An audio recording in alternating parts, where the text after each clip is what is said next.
Very good morning to all of you. I am a Colonel A. Krishnaswamy. I belong to the Jammu and Kashmir Rifles Regiment. This regiment is more than 200 years old. We have some illustrious people in our regiment. Starting off with the war hero Napoleon of the East is called Zorawar Singh, who extended the borders of our country to Tibet and to Baltistan.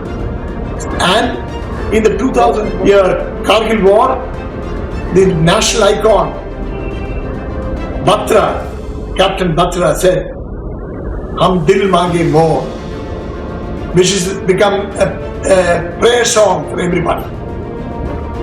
I'm proud to be in that regiment. I had the opportunity of taking part in the 4 operations in 1962, 65, 68 and 71 operations. I'm now retired and 84 years young. I'm Squadron V. Nagarajan. I belong to the Indian Air Force. I'm a Rear Admiral of the Indian Navy, an aviator and a pilot who's flown from ships and the aircraft carrier, Highness Vikrant. I last post as the Military Secretary to the President of India, His Excellencies C.R. Venkatraman and Shankar Dayal Sharma. After which I sailed as a captain in the merchant ships. Then I also taught people how to be good sailors and merchant naval officers.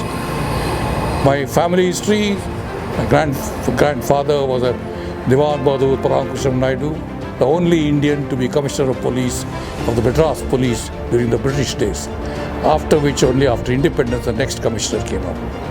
My dad was also Superintendent of Police and he died due to a heart attack while doing bandobast duty for Prime Minister Nehru in Guntur. After which I am the grandson who joined the Navy and I have become the Military Secretary to the Presidents of India.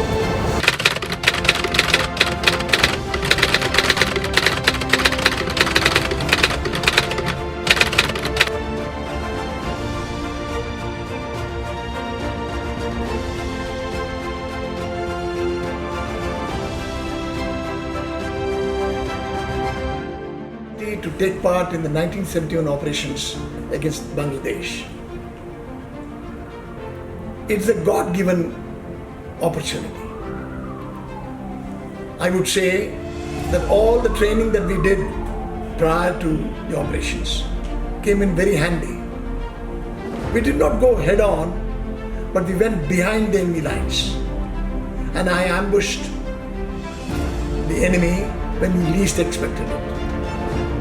My company did a marvelous job and I can never forget the gallant manner in which they fought. And today, if I am wearing the Veer Chakra on my chest, it is largely because my company stood by me. We never came back. We were always highly motivated and we caused a tremendous amount of casualties on the enemy, forcing him to surrender with a larger force. And thereby we achieved the success to go to Dhaka earliest. In 1971, India created a history by a joint operation of the Army, Navy and Air Force. It was one of the biggest operations after the Second World War, where there was a close air combat operation with Army and the Air Force. Air Force had a dual role to play. One was its own role of air defense and the second role was its role with the Army as a close Army air support.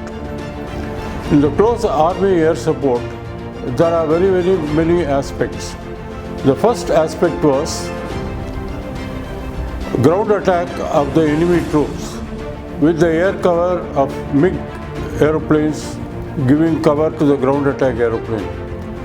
The second was to paratroop the commandos behind the enemy line to prevent them from advancing. The third was to evacuate all the casualties through helicopters. And the fourth was to carry the bridges wherever it is required by helicopters and help the Army engineers to lay the bridges where required. And Air Force carried out all these operations in a very exceptional way. For example, the Tangail airdrop by the commandos was one of the biggest operations by 32 aeroplanes, including AN-12, C-119 Packet, Dakota, Caribous and Otters. It was a very grand success, and one entire brigade of the Pakistan Army which wanted to retreat to save Dhaka could be prevented from retreating and thus hasten our conquest of Bangladesh in a faster way. I was a pilot, as you all know, the aircraft carrier Vikrant, and Vikrant was expected to sail because of the 71 war. It could not from Bombay. Had it sailed immediately, it should have been sunk by the Pakistani submarines. So very quietly, Vikrant was moved to the eastern side, and under Admiral Krishnan was a brilliant Brahmin Admiral-in-Chief, Eastern Naval Command. We operated with the carrier. I converted the carrier to pre-takeoffs and finally brought all my squadrons. Thereafter, the fighters also embarked off Madras. The engineer brought all the boilers ready and we were fully operational by November, by which time we had to be filled up with troops, ammunition and arms off Madras, then on to Vizag, but Vikrant can't enter Vizag. So therefore, we were moved on to Andaman Islands, Cornicobar Island, near and looked after. Luckily, as it happened, Pakistan struck the first time in 3rd of January as an anticipatory strike for surprise, thinking they'll win. That in a way helped Indira Gandhi. So we were told, go ahead, attack straight away. And we were fully trained. And the fighters went and attacked the eastern side. And now Alizés went and struck day and night because we are day and night qualified. The fighters were only day qualified. Akkad they attacked. Then thereafter we had to do continuous race, flying day and night. And initially, though the blockade was full for both the things, Indira Gandhi had to withdraw in one day because they said any ship that penetrates into Bangladesh or Pakistan, we have to pay for every penny. So therefore, that was withdrawn, and during the first day, maximum number of ships ran away with the gold of the Bangladeshis. Thereafter, we struck everybody without any hesitation. I flew one day to see on the eastern side was there anything. There were 6 merchant ships standing there. They were the evacuation fleet for the Pakistan's army. I went and rocketed it, and I came back and landed at 8 o'clock at night and told the flag admiral. They said, strike again. So I flew, I kept another aircraft. We took bombs and attacked the ships at 2 o'clock in the night. And we came back and successfully landed. And it so happened the merchant fleet ran away in panic because a ship's aircraft came from nowhere. And they were running out, coming out of the river in the western side, when the Hawks were just carried out an attack on Karachi and Chittagong. And on Chittagong, they came back and asked to attack these ships, and so that they will be captured. The Bias could not capture them because they did the usual stunt that you call scatter. But ultimately, the XO of the ship went, surrendered the first ship, and other ships all hoisted their white flag, and they were brought back to Diamond Harbor. With that, the Americans, the Pakistani forces, totally lost, no chance of escape. The army was all stranded, and we were striking everywhere, day, night, both. At that time, the Kissinger, the president of America, and his ex-secretary, they wanted the fleet from the Eastern Fleet, the nuclear aircraft carrier, to come and help the Bangladeshis. I was launched to the Andaman Islands and to Malacca Strait, climbing an Alizé aircraft, the French aircraft, up to 21,000 feet without oxygen. And we used our electronic system and we found they had not crossed over to the China Sea. The reason was Indira Gandhi cleverly had signed a contract with Russians that anyone who attacks Russia is like attacking India. Anyone attacks India is attacking Russia. So the Russian submarine fleet commander corps, he positioned all the submarines around America and Europe. And they surfaced for 15 minutes and showed their position. That made the American fleet turn back.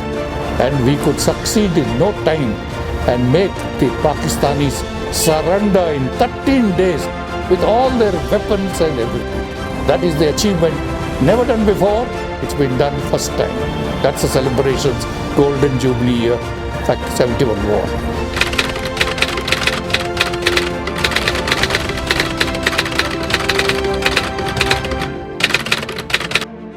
You sought a message for the new generation of warriors. You have sought my views on the advice that I should give to the younger generation of warriors. All I would like to say is that whatever that the task you get, fight gallantly. And you are bound to achieve success. Pursue the objectives that you are getting vigorously. And always strive to get to the winning post earliest. That is my advice to you. The message for the next generation is 3 C's: character, conduct and competence. There are also another 3 more things like knowledge, skill and attitude. All these 6 things, if it is properly inculcated in a human being, he can be a grand success in life, whether it is civil or military life. To the youngsters who are going to take part in this marathon race is only one thing. All of you like the armed forces and the people who work there with this, without any question. High integrity, excellent service to the task-oriented, service to the people, and last, selfish needs. This is the character all of you must remember to follow. It is not only followed in the armed forces, it is followed in fact all the services. Unfortunately, the leaders we have don't follow this to that extent. So your aim as the youngsters who are going to come up, please bring up the correct type of leaders to govern this country, and you will find in no time the whole of India will be a most powerful nation in the world. With that type of decision, ambition and desire to prove yourself successful is what I expect all of you. Please go ahead.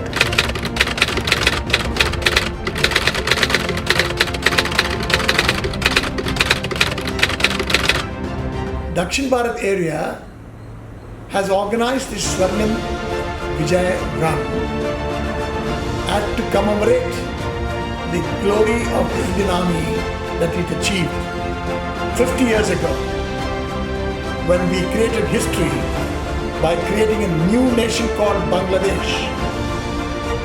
It is the gallant effort of the 3 services, Army, Navy and the Air Force. But for this wonderful cooperation, the success could not have been achieved so very easily and in the shortest period of 13 days.